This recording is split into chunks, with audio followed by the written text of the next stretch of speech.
ನಾಳೆಯಿಂದ ಬೆಂಗಳೂರು ಜನರಿಗೆ triple shock ತಟ್ಟಲಿದೆ.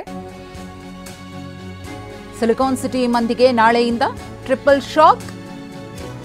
ಹಾಲು ಕರೆಂಟ್ ದರ ಏರಿಕೆಯ ಜೊತೆಗೆ ಕಸಕ್ಕೂ ಕೂಡ ಟ್ಯಾಕ್ಸ್. ಮನೆ ಅಂಗಡಿ ಮಳಿಗೆಗಳಿಗೂ ಕಸದ ಟ್ಯಾಕ್ಸ್ ಬೀಳಲಿದೆ.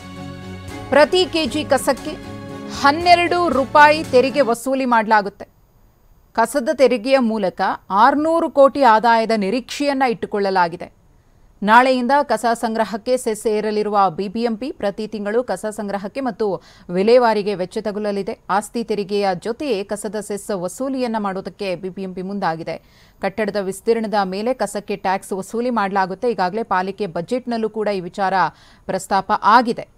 ಕಸ ಸಂಗ್ರಹಕ್ಕೆ ಬಿಬಿಎಂಪಿ ತೆರಿಗೆಯನ್ನು ವಿಧಿಸಲಿದೆ. 600 ಚದರ ಅಡಿ ಕಟ್ಟಡಗಳಿಗೆ ತಿಂಗಳಿಗೆ 10, 600ರಿಂದ 1000 ಚದರ ಅಡಿ ಕಟ್ಟಡಗಳಿಗೆ ತಿಂಗಳಿಗೆ 50, 1ರಿಂದ 2000 ಚದರ ಅಡಿ ಕಟ್ಟಡಗಳಿಗೆ ತಿಂಗಳಿಗೆ 100 ರೂಪಾಯಿ, 2ರಿಂದ 3000 ಚದರ ಅಡಿ ಕಟ್ಟಡಗಳಿಗೆ ತಿಂಗಳಿಗೆ 150 ರೂಪಾಯಿ, 3ರಿಂದ 4000 ಚದರ ಅಡಿ ಕಟ್ಟಡಗಳಿಗೆ ತಿಂಗಳಿಗೆ 200 ರೂಪಾಯಿ, 4000 ಚದರ ಅಡಿ ಮೇಲ್ಪಟ್ಟ ಕಟ್ಟಡಗಳಿಗೆ ತಿಂಗಳಿಗೆ 400 ರೂಪಾಯಿ ಬಿಬಿಎಂಪಿ ತೆರಿಗೆಯನ್ನು ವಿಧಿಸ್ತಾ ಇರುವುದು ಕಸಕ್ಕೆ.